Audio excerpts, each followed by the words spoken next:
et bienvenue sur Vidéo Club 58. Aujourd'hui, on revient sur 2000 Maniacs, un film des années 60 de Herschell Gordon Lewis. Alors, Herschell Gordon Lewis, en fait, c'est un des pionniers, voire le pionnier du cinéma gore aux États-Unis, puisque c'est l'un des premiers qui va nous montrer vraiment des démembrements ou des actes très sauvages, en fait, sur des personnages. Et donc il avait déjà réalisé un film juste avant qui va lui permettre justement de se faire connaître. C'est un film qui va circuler justement dans le circuit des drive-in, des cinémas d'exploitation, qui commence un petit peu à fleurir à cette époque-là. Et ça va lui permettre de financer donc, ce 2000 Maniacs, le film sur lequel je voulais revenir aujourd'hui. Et 2000 Maniacs, en fait, c'est l'histoire de personnes qui sont sur la route, qui se retrouvent sur une déviation, arrivent dans une petite ville où on va fêter justement le centenaire d'un événement qui s'est produit dans la ville au moment de la guerre de sécession.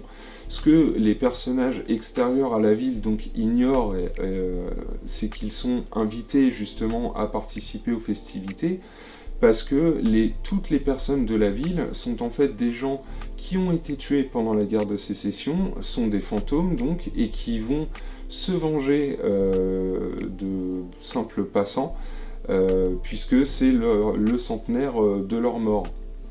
Et en fait, 2000 Maniacs, bon voilà, un argument plat comme c'est pas possible, est une bonne proposition, puisque c'est un film voilà, de redneck, exploitation, enfin c'est vraiment un type de produit bien particulier qui va jamais vraiment se prendre au sérieux.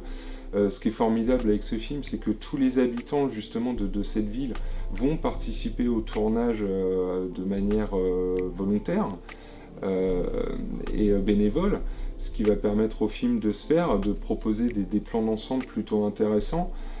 Comme je vous ai dit, c'est un film à l'humour assez tranché, avec des séquences gore plutôt réjouissantes, et puis qui maintenant vont clairement nous faire sourire, puisqu'on va voir absolument tous les artifices. On verra qu'un bras coupé, on est face à un bras voilà, de mannequin de prêt-à-porter, rembourré avec des bouts de steak haché ou autre. Enfin voilà, il n'y a rien de choquant en fait dans 2000 Maniacs maintenant, parce qu'il y a une véritable distance qui s'est faite, surtout par rapport à l'époque.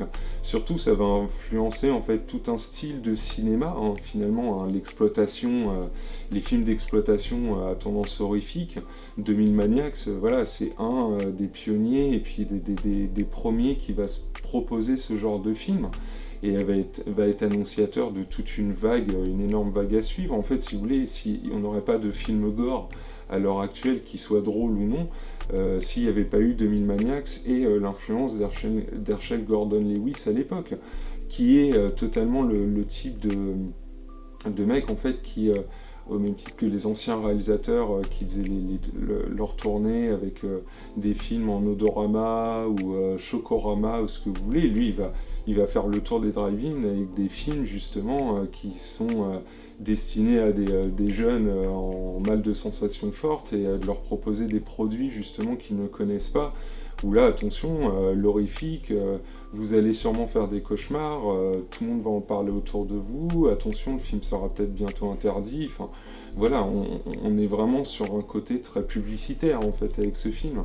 Donc 2000 Maniacs, ça va donner lieu à une grande vague, la vague du cinéma gore, surtout dans les années 70-80, et puis ça va influencer aussi une nouvelle génération de maquilleurs, peut-être donner justement envie à des Tom Savini de se lancer dans le métier, et puis de faire les effets spéciaux géniaux qu'on connaît, quoi, ou des KNB plus tard, etc. Voilà, c'est vraiment le pionnier d'un genre.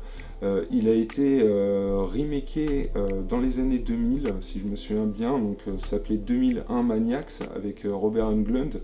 Si vous voulez voir une version un peu plus récente, c'est à peu près le même film de mémoire, mais c'était voilà, c'est juste que c'était un peu plus récent. Je trouve que pour l'aspect historique et rigolo, c'est quand même, je trouve que c'est pas à la hauteur de l'original. Moi je préfère quand même revoir celui des années 60 avec tous ses défauts.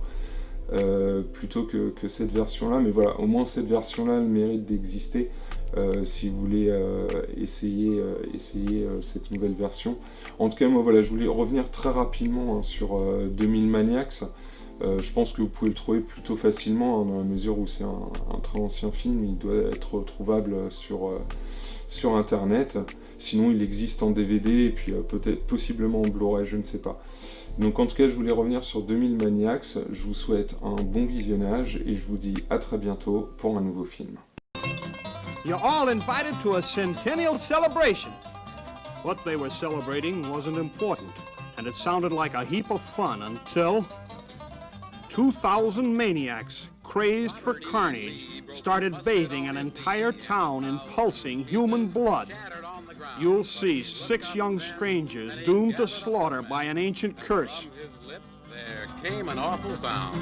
And from his lips there came an awful sound. Brutal, evil, ghastly beyond belief. You'll see the most diabolical device ever contrived, designed solely for assassination by a town of madmen, insane with bloodlust.